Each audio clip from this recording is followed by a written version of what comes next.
Welcome to Shaheen academy Madhubani. आज हम आपको कुछ जानकारियां देंगे। पहले बिहार बोर्ड के बारे में। बिहार बोर्ड में जो OFSS था, यानी 11th में नाम लिखाने का जो रजिस्ट्रेशन हो रहा था, उसकी भी एक अपडेट आ गई है।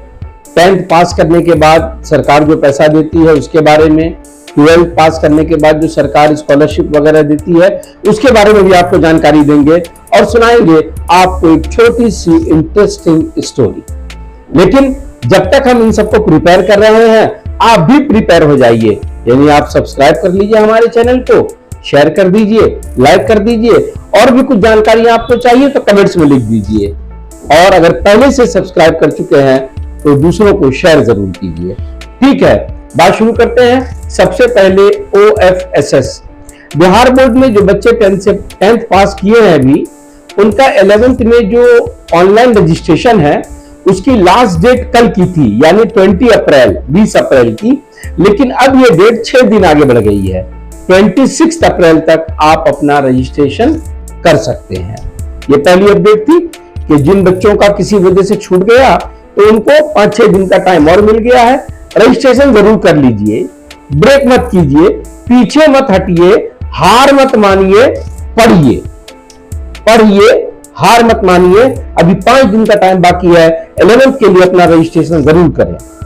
ये तो हो गई OFSS के बारे में। दूसरी जानकारी, बिहार गवर्नमेंट जो है वो मुख्यमंत्री के ओर से भी और कुछ सेंट्रल स्कीम की ओर से भी बिहार बोर्ड से जो बच्चे 10th और 12th पास करते हैं उनको प्रोत्साहन राशि दी जाती है, स्कॉलरशिप दी जाती है। उसके बारे में भी बताएंगे। लेकिन सबसे पहले एक छोटी सी बात और। कल के वीडियो में हमने आपको बताया था कि एक फकीर और एक महिला की कहानी हमने आपको सुनाई थी। अब आपको मांगने के बारे में कुछ बताते हैं। मांगना कैसा है? मैं बार बार आपको कहता हूं कि कुछ देने वाले बनिए। अपने परिवार को कुछ देने वाले, अपने समाज को कुछ देने वाले, अपने गांव, अपने प्रदेश, ये भारत देश और संपूर्ण विश्व को कुछ देने वाले बनिए। क्यों कहता हूं? समझिए। एक और दोहा कबीरदास जी कहते हैं, आप गई आदर गया नैनन गया स्नेह। आप गई आदर गया नैनन गया स्नेह, और ये तीनों तब ही गए जब ही कहा कछु दे। यानी इंसान जब हाथ फैला लेता है किसी के सामने तो क्या चला जाता है उसको समझिए। आप गई, आप से क्या मतलब है? आप ये अरबिक वर्ड है, पर्शियन में भी इसका यूज होता है, उर्दू में भी इसका यूज होता है। आब यानी पानी, आब यानी पानी। लेकिन आपका एक मतलब निकलता है चमक, शाइनिंग, और आपका एक मतलब निकलता है चाकू की या तलवार की जो धार होती है जिससे कोई चीज काटी जाए, उसे भी आप कहते हैं। तो आप गई यानी आपके आंखों की चमक चली गई, आपके चेहरे की चमक चली गई, आदर गया और आपका सम्मान भी चला गया, आपकी इज्जत भी चली गई, और नैनन गया इसमें, और आंखों का पानी भी चला गया। कब चला गया? ये तीनों तब ही गए जब ही कहा कछु दे। जैसे आपने किसी के सामने हाथ फैला लिया, ये सब आपका चला गया। इसीलिए आपको कहते हैं लेने वाले मत बनिए, देने वाले बनिए। देने से क्या तात्पर्य है?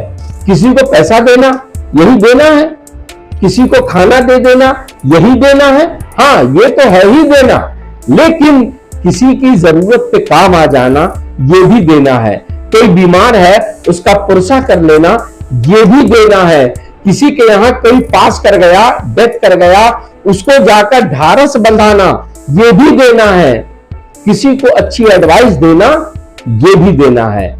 तो देने वाले बनिए और सबसे अच्छी चीज दीजिए। और जो हम आपको सुना रहे हैं ये भी अच्छा है, ये चैनल भी अच्छा है, तो लोगों को शेयर भी जरूर कर दीजिए। चलिए अब बात करते हैं 10th पास करने के बाद जो स्कॉलरशिप मिलती है वो किन्हें मिलती है। लड़कों को भी मिलती है, लड़कियों को भी मिलती है। 10th पास करने के बाद 10,000 रुपए, 10,000। और 12th पास करने के बाद केवल लड़कियों को मिलती है 25,000, 25,000 रुपए। ये सभी को मिलती है। वैसे अगर आप SC/ST या OBC से बिलोंग करते हैं या आप माइनॉरिटी से बिलोंग करते हैं, माइनॉरिटी यानी मुस्लिम, क्रिश्चियन, सिख, जैन, ये सभी माइनॉरिटीज हैं, तो आपको इसके अन्यत्र भी स्कॉलरशिप मिलती है, लेकिन वो स्कॉलरशिप अभी प्रारंभ नहीं हुई है। बाकी ये दोनों स्कॉलरशिप प्रारंभ हो चुकी है और इसका ऑनलाइन अप्लाई करने का लास्ट डेट है 15 मई, 15 मई। अभी 21 है, 15 मई, यानी कि लगभग 24-25 दिन बाकी हैं। आपको क्या प्रिपेयर करना है वो समझ लीजिए। यदि आप जनरल कैटेगरी में हैं, जनरल कैटेगरी, तो आपको आय प्रमाण पत्र बनवाना होगा। ऐसा आय प्रमाण पत्र जिससे यह पता चले कि आपके घर की वार्षिक आय 1,20,000 के आसपास है। और यदि आप ओबीसी, एससी, एसटी से बिलोंग करते हैं, यानी आप ये समझ लीजिए कि रिजर्वेशन कैटेगरी से बिलोंग करते हैं, तो इस पेपर के साथ साथ आपको जाति प्रमाण पत्र भी बनवाना होता है। ये सभी प्रमाण पत्र ऑनलाइन बनते हैं और वैसे आप चाहें तो ब्लॉक जाकर अपने प्रखंड कार्यालय से भी बनवा सकते हैं। पेपर सेंड कीजिए और सबमिट कर दीजिए और लग जाइए पढ़ने पढ़ाने पर। किसी प्रकार की कोई सलाह चाहिए, कोई आपको सहायता चाहिए, निसंकोच आ जाइए शाहीन एकेडमी मधुबनी में। Thank you.